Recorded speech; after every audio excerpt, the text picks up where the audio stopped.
ఓం గం గణపతయే నమః. ఐం సరస్వత్యే నమః. ఓం శ్రీమాత్రే నమః. శ్రీ గురుభ్యో నమః. ఓం ఝేయః సదా సవితృమండలమజ్జవర్త్రీ నారాయణః సరసిజాసన సన్నివిష్టః కేయూరవాన్ మకరకుండలవాన్ హారీ హిరణ్మయ వపుః ధృతశంఖచక్రః. ఓం భాస్కరాయ విద్మహే మహజ్యుతికరాయ ధీమహి తన్నో ఆదిత్యః ప్రచోదయాతు. వీక్షిస్తున్నటువంటి ప్రేక్షకులందరికీ సూర్య భగవానుడి యొక్క అనుగ్రహము కలుగ్గాక. ఆరోగ్యం భాస్కరాదిచ్చేత్.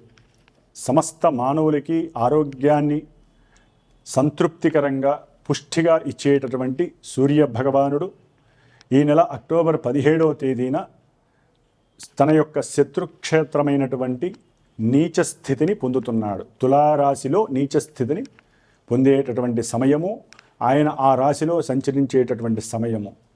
దాదాపుగా 10 రోజులు తులారాశిలో, అనగా అక్టోబర్ 17వ తేదీ నుండి అక్టోబర్ 27వ తేదీ వరకు కూడా ఈ సూర్య భగవానుడు ఇటు చిత్తా నక్షత్రములోను ఇటు రాహు నక్షత్రంలో 1-2 పాదాల్లోనూ తన యొక్క నీచ స్థితిని పొంది, ఎవరికైతే వారి యొక్క జాతకరీత్యా సూర్యగ్రహ అనుగ్రహము లేదో, సూర్యుడి ద్వారా ఎవరికైతే పాపాధిపత్యము నడుస్తున్నదో, సూర్యుడు ఎవరి జాతకంలోనైతే ఇబ్బందిగా ఉండి ఇబ్బంది పెడుతున్నాడో, అట్లాగే రవి మహర్దశ కానీ రవి అంతర్దశ కానీ, ముఖ్యంగా సింహరాశి, అలాగే ఆ సూర్యుడి యొక్క నక్షత్రాలైనటువంటి కృత్తికా నక్షత్రము, ఉత్తర ఫల్గుని నక్షత్రము, అలాగే ఉత్తరాషాఢ నక్షత్రము, ఈ యొక్క నక్షత్ర జాతకులు సింహరాశి వారు సూర్య మహర్దశ అంతర్దశ జరుగుతున్నటువంటి వారందరికీ కూడా మరి ఈ సూర్యుడు అక్టోబర్ 17వ తేదీ నుండి నవంబర్ 16వ తేదీ వరకు కూడా తన యొక్క శత్రుక్షేత్రమైన తులారాశిలో ఉండడం ద్వారా అటు ఆరోగ్యాన్ని, అట్లాగే ఉద్యోగ సంబంధిత విషయాల యందు కొన్ని ప్రతికూలతలని, అట్లాగే తండ్రికి సంబంధించినటువంటి విషయాలలో, అంటే పిత్రార్జిత విషయాలు కావచ్చు, న్యాయస్థాన విషయాలు కావచ్చు, లేకపోతే ఎవరైతే గవర్నమెంట్ జాబ్స్కి ప్రయత్నాలు చేస్తున్నారో,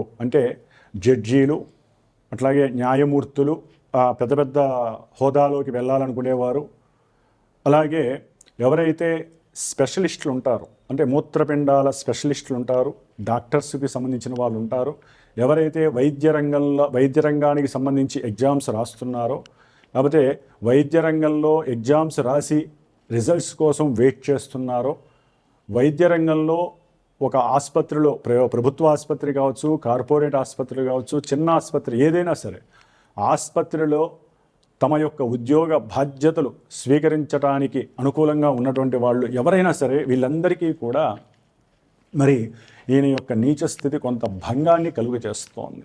ఎందుకంటే సూర్యుడు ప్రతి మానవుడి యొక్క స్త్రీ కానీ పురుషుడు కానీ వీరి యొక్క ఉదర భాగాన్ని, గుండె భాగాన్ని సూచించేటటువంటి వాడు, ప్లస్ మెదడుని, శిరోభాగాన్ని సూచించేటటువంటి వాడు, రక్తాన్ని సూచించేటటువంటి వాడు. మరి ఇటువంటి రవి ముఖ్యమైనటువంటి పార్ట్స్ ఏవైతే ఉన్నాయో, కొంతమందికి సైనిక్స్ అంటే శిరో సంబంధిత ఏ సమస్య అయినా, విపరీతమైన తలకాయ నొప్పులు కావచ్చు, లేకపోతే శుక్రరాశిలోకి వస్తున్నాడు కాబట్టి నేత్ర సంబంధిత వ్యాధులు కావచ్చు, అది మూత్రపిండాలకి సంబంధించినటువంటి స్థానము కావచ్చు కాబట్టి అది కావచ్చు, వివాహపరమైనటువంటి సమస్యలు అనుభవిస్తున్నటువంటి వారు కోర్టుల రీత్యా అక్కడ కూడా వీరికి కొంత అడ్డు పరిస్థితి, గడ్డు పరిస్థితి ఎదుర్కొనేటటువంటి పరిస్థితులు, ఇవన్నీ కూడా సూర్యుడు ఈ యొక్క నీచ స్థితిలోకి వచ్చినప్పుడు కలిగేటటువంటి ఇబ్బందులు కలుగు చేస్తారు. కాబట్టి అట్లాగే ఇప్పుడు ఈ ఇప్పుడున్నటువంటి కాలమాన పరిస్థితుల్లో రవితో పాటుగా కుజుడు అక్టోబర్ 27వ తేదీన తన యొక్క స్వక్షేత్రమైనటువంటి వృశ్చిక రాశిలోకి అడుగుపెట్టి దాదాపుగా డిసెంబర్ 7వ తేదీ వరకు కూడా అక్కడే ఆయన యొక్క సొంత క్షేత్రంలో ఉంటాడు. అట్లాగే బుధగ్రహము, ఈ బుధగ్రహము అక్టోబర్ 3వ తేదీ నుండి అక్టోబర్ 23వ తేదీ వరకు తన యొక్క మిత్రక్షేత్రమైనటువంటి మిత్రుడితో, రవితో కలిసి చక్కగా తులారాశిలో ఉంటాడు. గురుడు గురుడు అక్టోబర్ 18వ తేదీ నుండి డిసెంబర్ 5వ తేదీ వరకు ఇటు రుజుమార్గంలో నవంబర్ 11 వరకు, నవంబర్ 11వ తేదీ నుండి డిసెంబర్ 5వ తేదీ వరకు వక్రగతిని, ఇటు రుజుమార్గము వక్రగతిలో కర్కాటక రాశిలో ఉండి తన ప్రయాణాన్ని ముందుకు వెనక్కి అతిచారత్వంతో వక్రత్వంతో ఆ యొక్క కర్కాటక రాశిని ఆదేశిస్తూ చారం చేస్తూ ఉంటాడు చరరాశిలో. అట్లాగే శుక్రుడు ఈయన అక్టోబర్ 9వ తేదీన ఆల్రెడీ ఈ యొక్క కన్యారాశిలో నీచస్థితిని పొంది నవంబర్ 1వ తారీఖు వరకు కూడా ఈయన శుక్రుడు కన్యారాశిలో నీచస్థితిని అనుభవిస్తూ ఉంటాడు. శని మహానుభావుడు అక్టోబర్ 5వ తేదీ నుండి పూర్వభాద్ర నక్షత్రంలోకి వచ్చి నవంబర్ 28వ తేదీ వరకు కూడా తన యొక్క వక్రత్వంతో మీనరాశిలో సంచరిస్తూ నవంబర్ 29వ తేదీ నుండి రుజుమార్గంలోకి అడుగు పెడతాడు మీనరాశిలో. రాహుగ్రహము కుంభరాశిలో చక్కగా ఆయన పూర్వభాద్ర నక్షత్రంలో ఉండి నవంబర్ 25వ తేదీన తన యొక్క సొంత నక్షత్రమైనటువంటి శతభిష నక్షత్రంలో కుంభరాశిలోనే చారాన్ని వెనక్కి, ఆయన వక్రగతం ఉంటుంది కాబట్టి వెనక్కి ప్రయాణం చేస్తూ ఉంటాడు. కేతువు సింహరాశిలో పూర్వ ఫల్గుని నక్షత్రంలోనే తన యొక్క చారని జరుపుతూ ఉన్నాడు. కాబట్టి ఈ యొక్క అక్టోబర్ మాసం 17వ తేదీ నుండి నవంబర్ 16 వరకు కూడా గ్రహాల యొక్క పరిస్థితులు మిగతా రాశులు అంటే మేషరాశి నుంచి ద్వాదశ రాశులు అయినటువంటి మీనరాశి వరకు కూడా ఏ రాశుల వారికి ముఖ్యంగా మాస ఫలితాలు అంటారు వీటిల్ని. సూర్యుడు, కుజుడు, బుధుడు, శుక్రుడు ఇవి చాలా ఫాస్టెస్ట్గా తమ యొక్క ఫలితాలను ప్రసాదించేటటువంటి మూవబుల్ ప్లానెట్స్ కాబట్టి అవి ఉన్నటువంటి రాశుల రీత్యా, అవి ఉన్నటువంటి నక్షత్రాల రీత్యా ఏ ఫలితాలు కలుగుతాయి. అట్లాగే గోచారంలో గురుడు, శని, రాహుకేతువులు మరి లాంగివిటీని ప్రసాదించే గ్రహాలు, చారణ జరిపే గ్రహాలు, మరి వాటిల్లో కూడా నక్షత్రపరంగా రాశుల పరంగా కొన్ని గ్రహాలు మారుతున్నాయి కాబట్టి వాటి పరంగా ఏ రాశుల వారికి ఏ ఇబ్బందులు కలుగుతాయి, ఏ శుభాలు జరుగుతాయో మనము ఈ యొక్క తులా సంక్రమణంలో మనకి ఈ గ్రహాలు ఇచ్చే ఫలితాలు ఏ విధంగా ఉంటాయో తెలుసుకుందాం. అట్లాగే మా యొక్క శ్రీమాత జ్యోతిషాలయ పీఠంలో ఈ నెల అక్టోబర్ 29వ తేదీన కార్తవీర్యార్జున జయంతి సందర్భంగా, గోపాష్టమి సందర్భంగా మరి ఆ యొక్క పీఠంలో గోపూజతో పాటుగా కార్తవీర్య అంటే ఎవరైతే నష్టధన ద్రవ్యము సువర్ణము పోగొట్టుకున్నారో, దొంగిలించబడిందో, ఎవరికైతే ఆటంకాలు బాగా ఉద్యోగం కానీ వివాహ వ్యవస్థలో కానీ ముఖ్యంగా కోర్టు రుణ బాధల పరంగా కోర్టు వ్యవహారాలు కానీ లేకపోతే ఈ యొక్క ఫోన్ల ద్వారా వచ్చినటువంటి వాట్సప్ల్లో వచ్చినటువంటి లింకులు ఓపెన్ చేయడం ద్వారా ఎంతోమంది ప్రలోభాలకి లొంగి డబ్బు వస్తుందనే ఆశతో ఎవరైతే ధనాన్ని మూకమ్మడిగా చాలామంది కోల్పోయిన పరిస్థితులు నాకు వచ్చిన ఫోన్ల రీత్యా నేను చూశాను. కాబట్టి వాళ్ళందరి యొక్క ధనము తిరిగి రావటానికి చిన్న ప్రయత్నం ఇది. అట్లాగే కార్తవీర్యార్జునుడు దత్తాత్రేయుడు భక్తుడు, శిష్యుడు కాబట్టి ఆయన సహస్ర బాహువులు కలిగి ఎంతోమందికి ఎన్నో రకాలైనటువంటి శుభాలని చేకూర్చాడని శాస్త్రము చెబుతోంది. ఎంతోమంది ఈయన్ని సుమంతో కార్తవీర్యార్జునాయ నమః అనే యొక్క ఆ మంత్రాన్ని రోజు 108 సార్లు చక్కగా జపించి పోగొట్టుకున్న వస్తువుల్ని కూడా పొందినటువంటి వాళ్ళు ఉన్నారు.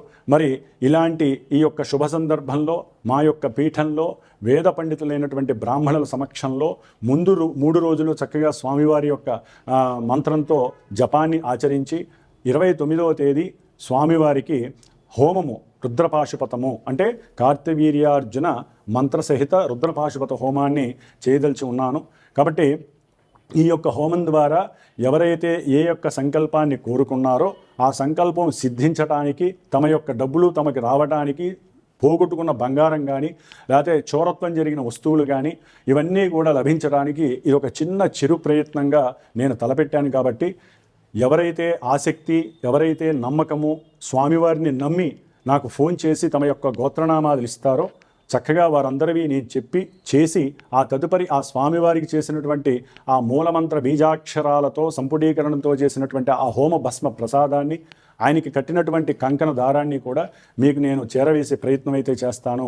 కాబట్టి మా పీఠంలో శ్రీమాత జ్యోతిషాలయ పీఠంలో హైదరాబాద్లోనే ఉంటుంది. ఇది ఎవరికైతే సమస్యలు ఉన్నాయో జాతకరీత్యా ముఖ్యంగా ఈ గోచార ఫలితాలన్నీ కూడా మనం పుట్టినటువంటి సమయానుకూలంగా మన జన్మజాతకం పూర్వజన్మ కర్మలన్నీ మనం పుట్టినప్పుడు జాతక చక్రంలో చక్కగా పెట్టబడి ఉంటాయి.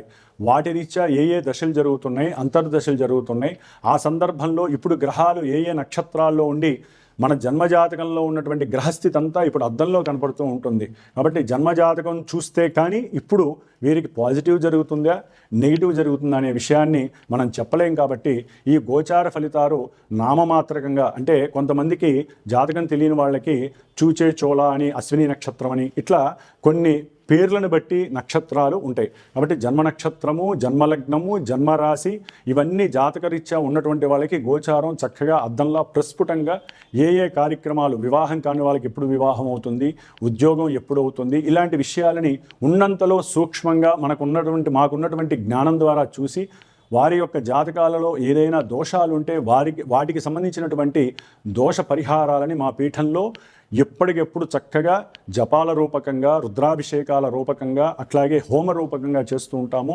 ప్రతి అమావాస్యకి చాలామందికి కూడా ఈ శనిగ్రహ దోషాలు, ఏలినాటి, అష్టమ, అర్ధాష్టమ శనిగ్రహ దోషాలు ఏవైతే దశలు అంతర్దశలు బాలేకపోయినా, కార్యక్రమాలు 1కి 10 సార్లు జరుగుతూ పునర్భూ దోషం ఉన్నా, అట్లాగే శనిగ్రహం వలన ఎవరికైతే అనారోగ్యము, కార్య ఆటంకాలు, ఆలస్యాలు, ఇబ్బందులు, ఇవన్నీ మృత్యుదోషాలు ఇవన్నీ జరుగుతున్న అమావాస్య రోజు పుట్టినటువంటి వారికి కానివ్వండి, అట్లాగే జన్మజాతకరీత్యా కొన్ని నక్షత్ర దోషాలలో పుట్టిన వాళ్ళు ఉంటారు. సంధి దోషాలు, నక్షత్ర సంధి, రాశి సంధి, గండాంత దోషాలు, వీటన్నిటి పరంగా మేము ప్రతి అమావాస్యకి నా పీఠంలో చక్కగా పండితుల చేత హోమాన్ని చేయదలుచుకుంటూ ఉంటాను, అలాగే చేస్తూ ఉంటాను కూడా. కాబట్టి ఎక్కువగా అంటే ఇండివిజువల్గా జాతకరీత్యా చూసుకొని చేసుకునేటటువంటి వాళ్ళు చేసుకోవచ్చు. అట్లాగే ఈ యొక్క ప్రతి అమావాస్యకి నేను చేసేటటువంటి హోమంలో ఎవరైనా సరే ఉన్నంతలో నన్ను సంప్రదిస్తే మనం వారి యొక్క జాతకరీత్యా ఉన్నటువంటి దోషాలని ఆ రోజు హోమంలో నక్షత్ర హోమము, నవగ్రహ హోమము, ఏదైనా ఒక రుద్ర పాశుపతం, ముఖ్యంగా మృత్యుంజయ పాశుపతము, శనిగ్రహ పాశుపతాలతో ఎప్పుడూ మా పీఠంలో జరుగుతూనే ఉంటాయి. కాబట్టి చక్కగా ఇది గమనించండి అందరూ కూడా. మరి ఈ యొక్క మాసంలో మనకి 19వ తారీఖు నుంచి కూడా మాస శివరాత్రి, 20వ తారీఖు అమావాస్య, 21వ తారీఖు మంగళవారం అమావాస్య అయింది. ఈ రోజున విశేషమైనటువంటి హోమాన్ని చేస్తున్నాము, అమావాస్య హోమాన్ని. మంగళవారం కూడా అయింది కాబట్టి ముఖ్యంగా పాశుపత హోమం ఒకటి జరుగుతోందండి. అట్లాగే 22వ తారీఖున కార్తీక మాస ప్రారంభము. ఈ యొక్క కార్తీక మాసంలో అందరూ చక్కగా నిత్యము శివారాధన చేసుకోండి. కార్తీక మాసంలో మొదటి 4 రోజులు చక్కగా అభ్యంగన స్నానము, శిరస్నానము చేసి కార్తీక పౌర్ణమి రోజున చక్కగా సముద్ర స్నానము, నదీ స్నానము చేసి అందరూ ఆరోగ్యంగా ఉండటానికి ఇది సులభమైనటువంటి మార్గము. ఎందుకంటే శివాయ విష్ణు రూపాయ శివరూపాయ విష్ణవే అని శివుడు అలాగే ఆ యొక్క హరి వీళ్ళిద్దరూ కూడా ఒకరికొకరు ఆప్యాయతతో ఉండేటటువంటి ఇద్దరు మహానుభావులు మనల్ని స్థితికారకత్వంగా, లైకారకత్వంగా మనల్ని పరిపాలింపబడుతూ ఉంటారు. కాబట్టి దామోదరాయ నమః అనేటటువంటి మంత్రంతో ఈ నెల రోజులు అందరూ శివకేశవుల్ని అర్చిస్తూ ఎన్నో వ్రతాలు కానీ, అట్లాగే ఎన్నో రుద్రాభిషేకాలు చేసుకుంటూ సహస్ర లింగార్చనలు కానీ, రుద్ర పాశుపత హోమాలు కానీ, బిల్వ దళార్చనలు కానీ ఇట్లాంటివి ఎన్నో జరుగుతూ ఉంటాయి మా పీఠంలో. అట్లాగే మీరు కూడా అలాంటి వాటిల్లో ఎన్నో పాల్గొని మీకు దగ్గరగా ఉన్న గుళ్ళల్లో కానీ, మీ ఇళ్లలో కానీ ఇలాంటివి చేసుకుంటూ ఆ పరమేశ్వరుడు అట్లాగే లక్ష్మీనారాయణుడు అయినటువంటి కేశవుడి యొక్క అనుగ్రహాన్ని దామోదర స్వరూపంగా పొంది, మరి ఈ యొక్క 25వ తారీఖు నాగుల చవితి వస్తోంది. అట్లాగే 26వ తారీఖు నాగపంచమి, 5వ తారీఖున కార్తీక పౌర్ణమి, అట్లాగే 8వ తారీఖున సంకష్టహర చతుర్థి, 11వ తారీఖున కాలభైరవ అష్టమి, 18వ తారీఖున నవంబరు మాస శివరాత్రి, నవంబర్ 19 పోలాల అమావాస్య. ఈ విధంగా ఈ నెల రోజులు కూడా మనకి సూర్య సంక్రమణంలో కార్తీక మాసంలో విశేషమైన కార్యక్రమాలు, రవి నీచపడతాడు కాబట్టి ఎన్నో కార్యక్రమాలు చేసుకుంటూ మన యొక్క దేహ ఆరోగ్యాన్ని, దేహ సౌష్ఠవాన్ని, ఆత్మవిశ్వాసాన్ని, ఆత్మస్థైర్యాన్ని పెంచుకునేటానికి, అట్లాగే సూర్యగ్రహ బలాన్ని ఆపాదించుకోవడానికి చాలా ఉత్తమమైనటువంటి సమయము. ప్రతి ఒక్కరూ ఈ నెల రోజులు, ముఖ్యంగా 10 రోజులు అక్టోబర్ 17 నుంచి అక్టోబర్ 27 వరకు ఆదిత్య హృదయ స్తోత్రాన్ని వినండి, లేదా నిత్యము ఒకసారి పారాయణ చేయండి. సూర్యగ్రహానికి మనం శక్తిని పెంచాలి. ఆయన నీచ స్థితిని పొందుతున్నప్పుడు ఆ శక్తి మనం ఎప్పుడైతే పెంచుతామో అది మళ్ళీ మనకి ప్రతిబింబించి సూర్యుడు మనకి ఆరోగ్యాన్ని ఇస్తాడు, ఉద్యోగ అవకాశాలు ఇస్తాడు, ధనాన్ని ఇస్తాడు, ఆత్మవిశ్వాసాన్ని ఇస్తాడని గుర్తించాలి.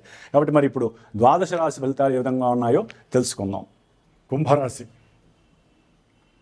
ఈ అక్టోబర్ మాసము 17వ తేదీ నుండి నవంబర్ 16వ తేదీ వరకు కుంభరాశి వారికి సర్పదోష ప్రభావము, అట్లాగే ఇప్పుడు భాగ్యంలోకి అష్టమంలో ఇప్పటిదాకా ఉండి అష్టకష్టాలు, ఉద్యోగంలో ఇబ్బందులు, ఎన్నో అంతర్గత సమస్యలు, ప్రమాదాలు, అనారోగ్యాల పరంగా వీరు ఎన్నో ఇబ్బందులు పడినటువంటి పరిస్థితులు, ఉద్యోగ భంగాలు, ఇలా ఎన్నో చెప్పుకోలేనటువంటి ఆత్మవిశ్వాసం పడిపోవటము, ఆత్మనిగ్రహ శక్తి తగ్గిపోవటము, తండ్రితో గొడవలు, ఇబ్బందులు, అయిన వాళ్ళతో పరాయి వాళ్ళతో అవసరం లేని మాట, వాగ్వాదము, వీళ్ళకు ఉన్నటువంటి జీవ చైతన్యపు శక్తి తగ్గిపోవటము, ఇలా అన్ని రకాలుగా సూర్యుడిచ్చేటటువంటి జీవ చైతన్య శక్తి అంతా, సోల్ ఆఫ్ ఎనర్జీ అంతా పడిపోయింది.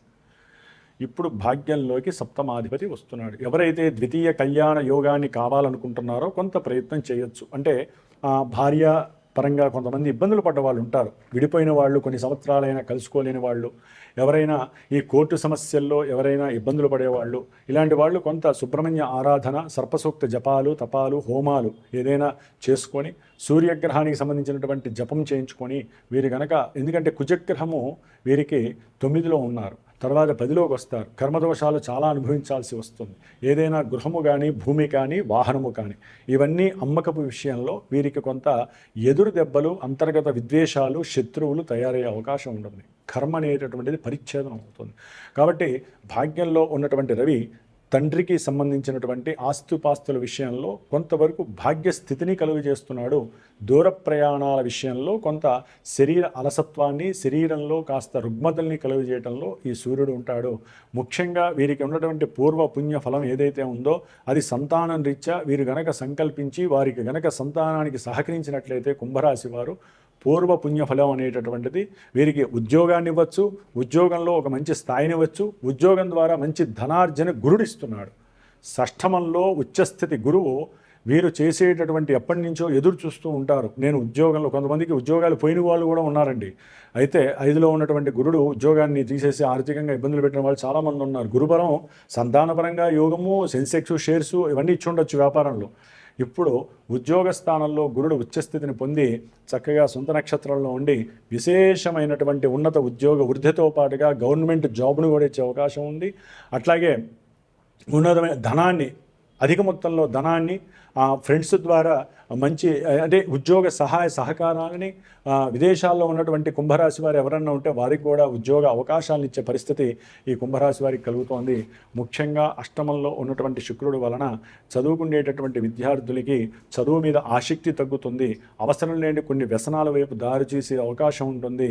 ప్రయాణాలు చేస్తూ, అట్లాగే దూర ప్రయాణాలు ఎందు మక్కువ చేస్తూ, ప్రయాణాలలో సౌలభ్యము, సౌఖ్యత తగ్గి కొన్ని ప్రమాదాలు జరిగే అవకాశం ఉంటుంది. శుక్రగ్రహానికి సంబంధించినటువంటి బొబ్బర్లు ఏదైనా ఒక బ్రాహ్మడికి దానం చేయండి, లేకపోతే గోమాతకి తినిపించి ప్రతి శుక్రవారము ఉపవాసం ఉండండి. లక్ష్మీదేవికి సంబంధించినటువంటి కనకదార స్తోత్రాన్ని చదివినట్లయితే కనుక గృహపరంగా కానీ, తండ్రి యొక్క పరంగా కానీ ఏదైనా మాతృపిత్రార్జితం రావాలనుకుంటే గోమాతకి తినిపించండి, శుక్రగ్రహ స్తోత్రాన్ని పారాయణ కనకదార స్తోత్రాన్ని చదవండి. చక్కటి ధనలాభము కలగడానికి అవకాశం ఉంటుంది. ఏదైనా కుంభరాశి వారికి ఏలినాడి శని ప్రాబల్యం వలన, జన్మరాశిలో రాహువు వలన, సప్తమంలో కేతువు వలన, కుటుంబంలో భార్యాభర్తల మధ్య ఇప్పుడు శుక్రుడు కూడా నీచ స్థితిని పొంది అష్టమంలో ఉండటం వలన కొంత వైబ్రేషన్స్ నెగిటివ్గా ఉండే అవకాశం ఉంటుంది. 6లో ఉన్నటువంటి గురుడు వలన కూడా కొన్ని ఇబ్బందులు, అంటే గృహపరంగా వీరు ఏదైనా అప్పులు చేసినా తీర్చడానికి చాలా ప్రయత్నం చేస్తారు. ఉద్యోగంతో కానీ, వ్యాపారంతో కానీ ముడిపడి మాత్రమే వీరి యొక్క ఆ అప్పులు తీరే అవకాశం ఉంటుంది. అది కూడా సాధ్యమంతరకు అవకాశం ఉంది. అట్లాగే బుధగ్రహ బలము వీరికి ఇప్పటి వరకు ఒకలా ఉంది. రేపు 23 తర్వాత, అక్టోబర్ 23 తర్వాత ఈ యొక్క బుధగ్రహము దశమ స్థానం, కేంద్ర స్థానంలోకి వచ్చినప్పుడు వీరి యొక్క మేధస్సు వలన ఉద్యోగంలో అంతర్గతంగా కొన్ని లోపాలు సృష్టించుకొనైనా సరే ఉద్యోగంలో వీరి తెలివితేటలతో ముందుకి ప్రదర్శన చేసి వీరికంటూ ఒక స్టామినా ఉంది అని నిలబెట్టుకునే తత్వాన్ని ఈ బుధగ్రహం ఇస్తోంది. ఓం శ్రీమాత్రే నమః.